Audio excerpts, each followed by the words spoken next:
skill, I'm actually coming to the bedside with the supplies that's required. I actually have the bath basin filled with water. It's halfway filled with water. Your bath basin should not be more than halfway filled with water. I actually tested the temperature of the water. Now I'm at the bedside. I will allow the patient to test the temperature of the water. She tested the temperature of the water, and the patient said that the water is comfortable.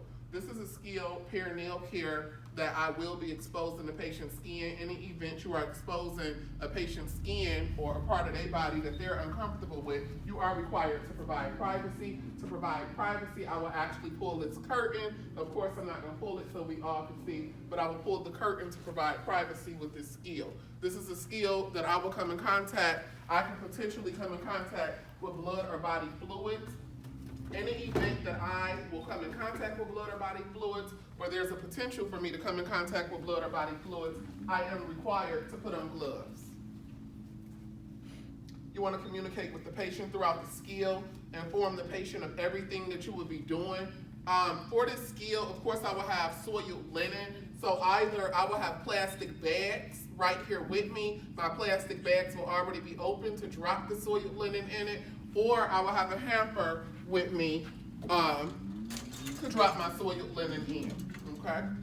Now I'm at the bedside. The supplies that I have to provide perineal care, some people use 2 hand towels, some people use 4, 2 for the front of the genital areas, 2 for the back. And then some people use 2 towels to pat dry the front and to pat dry the back. I have soap. I have 2 bed pads. State board requires, before you begin the skill, you actually switch out the patient bed pad, and at the end of the skill, the bed pad that you're switching out is being used as a barrier. At the end of the skill, I will actually remove this bed pad and put a clean bed pad up under the patient. I also have a bath blanket to cover the patient up. Ms. Rogers, I'm about to cover you up with a bath blanket, okay? And of course, no shaking or fluffing of linen, because shaking and fluffing linen spreads germs. And of course, do not allow any linen to come in contact with your clothes, any clean linen. It will be considered contaminated. So one goes over there automatically and the one behind it. Yeah, because you're going to put that down. Once you start washing, you know, it's supposed to. Ms. Rogers, I'm rolling this down.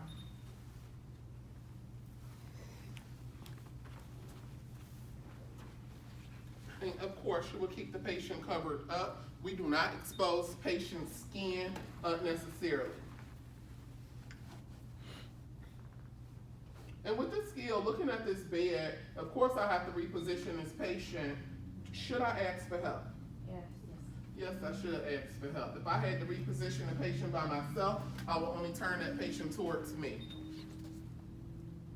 And so of course, just so you can see, I pulled her top sheet and her blanket down. And it's just so you all can see, okay? At this time, I'm about to switch out Ms. Rogers' bed pad, okay? So I have her bed pad. Ms. Rogers, I am about to reposition you. Will one of you assist me with a reposition? When repositioning a patient, if they are capable, you will ask them to cross their legs and fold their arms. You will actually cue them. On the count of 3, Ms. Rogers, myself and Keisha will turn you. 1, 2, 3. What areas do you grab? We grab the thigh and the arm to reposition. Grab on this side. I thought it was the shoulder and the... On that same side? The thigh and the shoulder, yes. 1, 2, 3. Excellent, Ms. Rogers. If we leave Ms. Rogers exposed, it will fail us on state board. Keep her completely covered up. We only expose the areas that we will provide care for. I am rolling up this bed pad that's already up under the patient. I rolled up that bed pad to replace it with another bed pad. And please be clear, flaps are always on the outside when you lining it up on a bed. And the bed pad will go directly in the middle of the bed. When you put linen on the bed, you want it directly in the middle of the bed. Flaps are always on the outside. Roll up half of the flaps. And I'm rolling up the flaps. You want to tuck the soiled bed pad as far under Ms. Rogers as possible. Okay, Ms. Rogers, we are about to turn you towards us on a count of 3. 1, 2, 3. Excellent, Ms. Rogers. How you feel? You okay? Ms. Rogers, I'm grabbing your shoulder and your thigh. Could you cross your legs and arms again? And we are about to reposition you on a count of 3. 1, 2, 3. Excellent, Ms. Rogers. We want to keep the patient covered up throughout the skill. At this time, we will remove that bed pad. And of course, she would have on gloves if this was an actual skill, because there is a possibility for us to come in contact with blood or body fluids. And that will go in a soiled linen or in a plastic bag if we had a plastic bag by the bedside. Ms. Rogers, we are about to lay you back down on a count of 3. 1, 2, 3. Excellent, Ms. Rogers. Okay. Now I am about to move forward with perineal care. With doing perineal care, you need to be clear. If this water get cold, it has to be changed. Water get bubbly, it has to be changed. Water is dirty, it has to be changed. You do not want it no more than half full. Be clear with soap. If you have liquid soap, it's not okay to squeeze soap in here. It's not okay to squeeze soap over a patient's body. The sensation is considered uncomfortable. When providing perineal care, I would inform the patient, Ms. Rogers, I am about to lift up your sheet so I can begin perineal care. Okay. I will cock her legs open. Ms. Rogers, I'm lifting your legs if it's all possible. Some patients, it will never be possible to cock their legs open. I am required to make a mitten, and making a mitten, you're pretty much holding the hand towel like this. You will wrap it around your hand. And this is hanging like this. And you will actually fold it back and tuck everything right in here. And that's my mitten. So I'm wetting my hand towel, soaping it up really good. We're cleaning the inner, the vaginal area. I will actually open up the lips. And you always wipe from front to back. Make sure you are wiping the patient correctly. Wiping from front to back, I will go completely down the lips. I will go down, pop, pop. I'm going completely down the lips, and pop, pop is equivalent to side to side. Down, pop, pop, soapy, and I will soap up the pubic area, and I will soap up the inner thighs. Okay. After I wash that area, what do I do next? Rinse. I rinse. So I make a mitten, and again, you wrap the mitten around. Tuck. Yes, you do. And you have this hanging, bend that back, and tuck it completely in. And now I will rinse, and you will rinse the same way. When I say down, pop, pop for this particular skill, that's how you have to start it. I will open up the vaginal lips and go completely down, pop, pop. And be clear with cleaning the vagina that this portion of the towel I'm using to wipe completely down the vagina. This portion of the towel, I'm wiping that side of the vagina. And this portion of the towel, I'm wiping the other side of the vagina.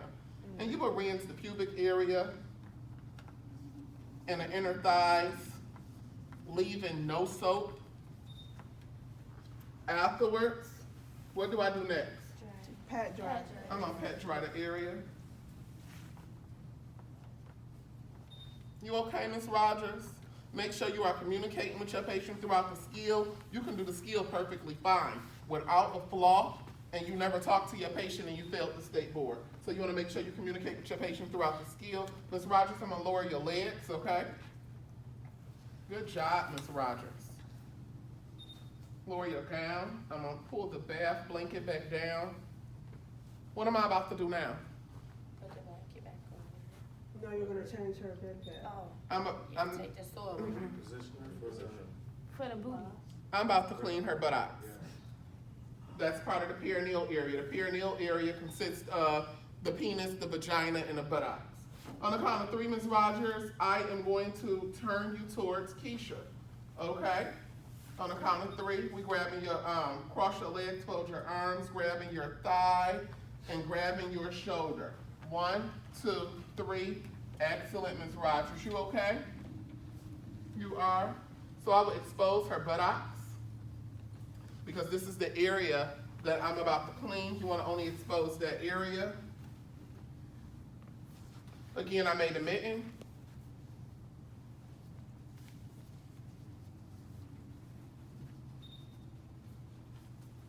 With the towel, I soaked up the rag. We're washing the buttocks. You will open up the buttocks and you will go from front to back. Go from front to back. Soapy, clean the butt cheeks. Now what do I do? Rinse. Yeah, so I'm about to rinse, and of course I will make a mitten again to rinse. After I rinse, what do I do? Pat dry. I have my towel where I will pet dry, open up the butt cheeks, pet dry, pet dry, pet dry. Okay, I can put this in the soiled hamper. Now, again, we have these 2 bed pads. For this skill, we have to remove this bed pad. And we want to do it while we already have her on the side, where we're not constantly repositioning the patient. And again, I have a bed pad. Make sure you're not shaking or fluffing linen. Flaps are on the outside. The flaps are on the outside. When you put in linen on the bed, you want it directly in the middle. And I will roll it up. Ms. Rogers, on the count of 3, we're going to turn you towards me. Okay? 1, 2, 3. Excellent, Ms. Rogers. Ms. Rogers, now we're about to turn you towards me all the way on the count of 3. 1, 2, 3. Keep the patient covered up. We will remove that bed pad, and we will pull the bed pad out. Ms. Rogers, we're about to lay you back down on the count of 3. 1, 2, 3. Excellent. Now, just to say we had Ms. Rogers at the edge of the bed. If you had a patient at the edge of the bed, you feel your skill. That's like off rip. To get the patient to the middle of the bed, we do something called 3 chops. And the 3 chops will be me telling Ms. Rogers, I'm about to reposition you to get you towards the middle of the bed. If I was by myself, I could do the 3 chops. And the 3 chops would be me putting my hand up under her neck and me putting my hand right above her buttocks. Put your hand by your neck and your buttocks.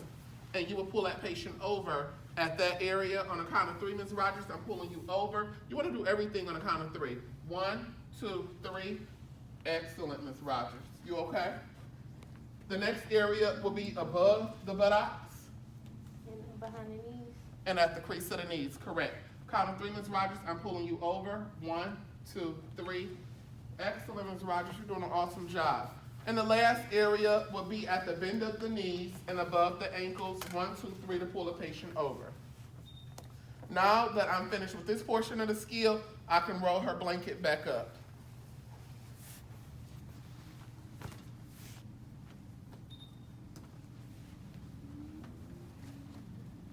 So that blanket rolls up to the head.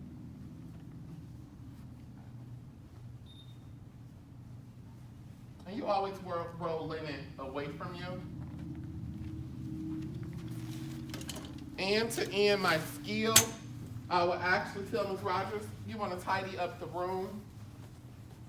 This bath basin, I will go to the toilet, pour this out. I will wash, rinse, pet dry, and put this back in an appropriate area, okay?